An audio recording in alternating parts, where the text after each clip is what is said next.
Le combat spirituel, c'est une action entre deux ou plusieurs adversaires bien armés. Nous ne pouvons pas parler du combat spirituel sans parler du combat dans les pensées. Lorsqu'une personne est déstabilisée dans ses pensées, il ne peut pas vraiment combattre et avoir la victoire. Mais nous sommes dans un monde où le monde, c'est un combat. Il faut combattre pour vaincre, il faut combattre pour vivre. Donc tu ne dois pas avoir des pensées d'échec et avoir la victoire dans le spirituel. Donc nous allons nous accentuer aujourd'hui sur la pensée, le combat dans les pensées. Puisque nous sommes faits d'esprit, âme et corps, l'homme est composé d'esprit, âme et corps. Et dans notre âme, nous avons la pensée, nous avons notre intelligence, notre intellect. Et dans notre pensée, il y a un combat très fort dans notre vie. Lorsque une personne arrive d'avoir la victoire dans ses pensées, physiquement, il peut avoir la victoire et spirituellement aussi, cette personne peut avoir la victoire. Donc déjà, le travail numéro 1 à faire, c'est d'avoir la victoire dans les pensées. Lorsque nous avons les pensées d'échec, la victoire va être difficile. Donc nous devons combattre ces pensées d'échec jusqu'à avoir la victoire sur ces pensées et la victoire physique et spirituelle est acquise. Donc lorsqu'une personne a toujours les pensées de tristesse, les pensées de mort, la joie, c'est la source de la vie. Et lorsqu'une personne est triste, se sent triste dans ses pensées, dans son âme, il ne peut pas avoir la victoire. Lorsque les pensées de mort surgissent à chaque moment dans notre vie, nous devons combattre ces pensées-là et avoir la victoire. Lorsque le pensée d'infériorité ou de supériorité est constant avec une personne, il doit combattre cela jusqu'à avoir la victoire pour pouvoir marcher physiquement dans cette victoire. Et comment le faire? Lorsque nous ressentons l'échec à tout moment, nous devons chercher la source de cet échec-là. Et la source de toute chose est la base de notre enfance.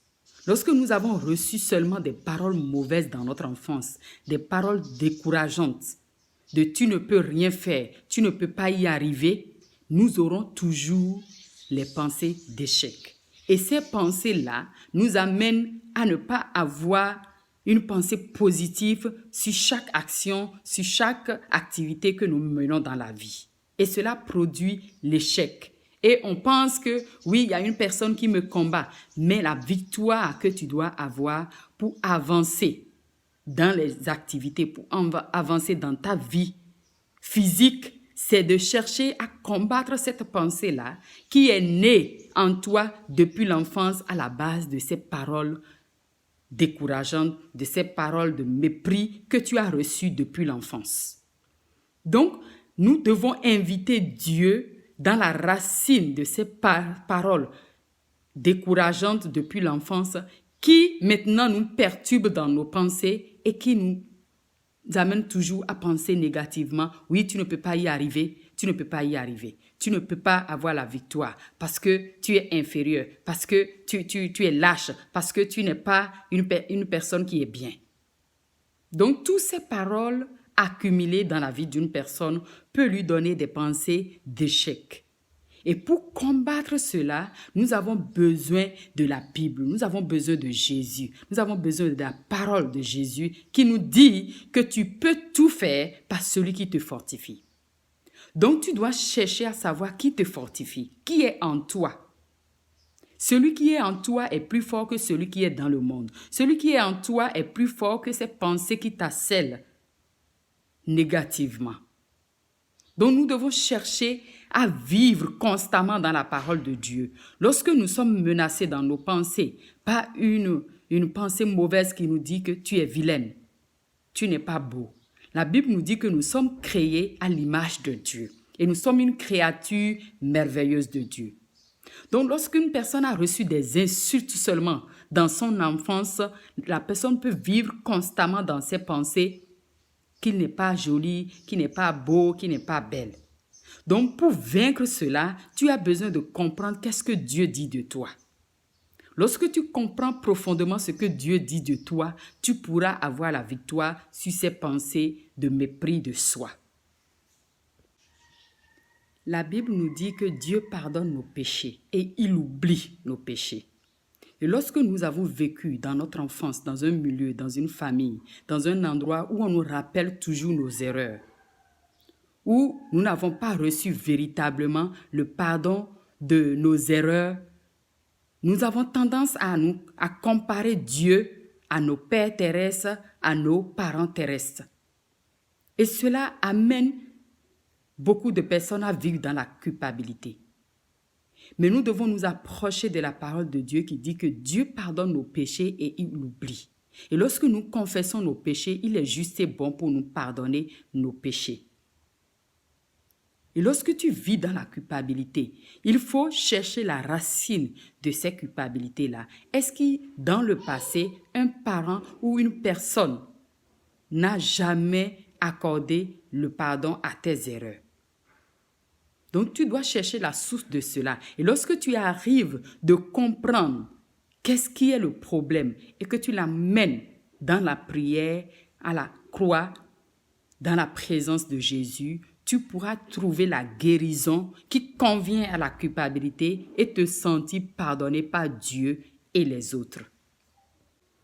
Vaincre les pensées d'insécurité. Lorsqu'un enfant manque de sécurité avec son père ou avec ses parents depuis l'enfance, cette personne se sent toujours dans l'insécurité. Il se sent toujours abandonné, toujours délaissé. Mais je vais t'encourager pour te dire que Dieu est la sécurité. La sécurité se trouve en Jésus-Christ.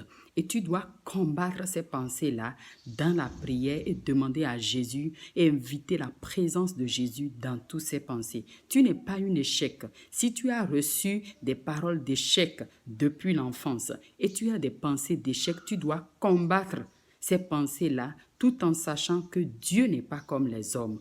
Il t'a créé, il t'a donné toute la capacité, l'intelligence qu'il faut. Tu ne peux pas te comparer, tu ne peux pas comparer tes parents ou les gens autour de toi à Dieu. Il ne fait de différence de personne. Il t'a créé et il t'aime. Et tu n'es pas un échec. Il t'a donné toute la capacité, la victoire pour vaincre toutes choses dans le monde. Tu dois le comprendre dans ton fort intérieur et repliquer ces paroles de Dieu à toute pensée mauvaise qui te dit que tu es un échec.